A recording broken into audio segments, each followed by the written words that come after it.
A coroner has concluded that Jay Slater, the teenager who went missing in Tenerife last year, died an accidental death after falling from a height. The 19-year-old disappeared on the Spanish island last summer, leading to a 4-week search before his body was found in a ravine. Our North of England correspondent Fiona Trott is outside the coroner's court in Preston for us now. Fiona, this attracted a huge amount of global focus when he disappeared last summer. That's right, and that's something that the coroner and the family touched upon today as well. What we really learned from the coroner a few moments ago when he delivered his findings was just how physically vulnerable Jay Slater was when he left his group of friends and went to that holiday home high up in the mountains. There were traces of MDMA, cocaine and alcohol in his system, and he fell up to 25 metres down a ravine.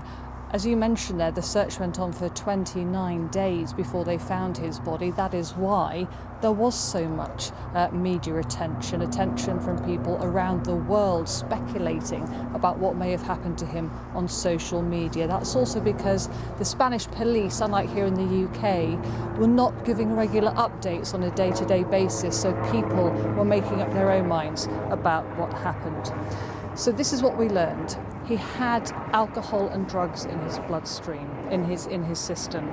He fell up to 25 metres down that ravine. What the coroner also told us was that he suffered brain injuries that were not survivable and that his death was probably instantaneous. And the senior coroner, Dr. James Adderley, said to the family, "I hope that gives you some consolation that he would have been unaware of the situation after the fall. He would not have been in any pain." And he also said there was no evidence to suggest any third-party involvement or that he felt threatened.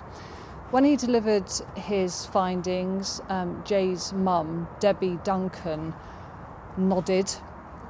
His dad, Warren Slater, looked straight ahead with his arms folded. Neither of them showed any emotion.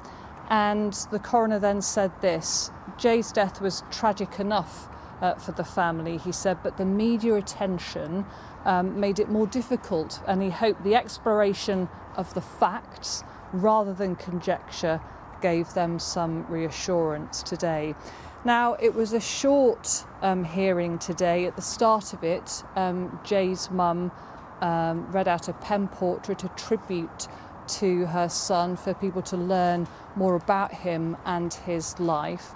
She sat down, she sort of had her hand her head resting on her hand and read from a piece of paper. She had a little heart badge with Jay in the centre of it. And she told everybody that he had a wonderful life. He was full of fun, she said, always the centre of attention. He loved his family very much. And she said that he had a bright future ahead. He just got his driving licence, he was an apprentice bricklayer, and he was really looking forward to that holiday in Tenerife, his first foreign holiday abroad without his mum and dad, and he was counting down the days to the NRG festival, the music festival that he went to. And she said, not in a million years would we have predicted what would unfold. And she also said this: he was a real person. She said he may have been a story full of untruths, but he did touch the hearts of the nation. Let him rest in eternal peace. Fiona, thank you. Our North of England correspondent Fiona Trott there outside the coroner's court in Preston, where the coroner has concluded that Jay Slater, the 19-year-old who disappeared in Tenerife last summer, died an accidental death after falling from a height in Tenerife on the Spanish island, where an extensive search took place last summer. And as you heard Fiona mention there, the coroner saying that this finally ends what's been a period of uncertainty for his parents, but also a lot of speculation and conspiracy theories online and on social media as well.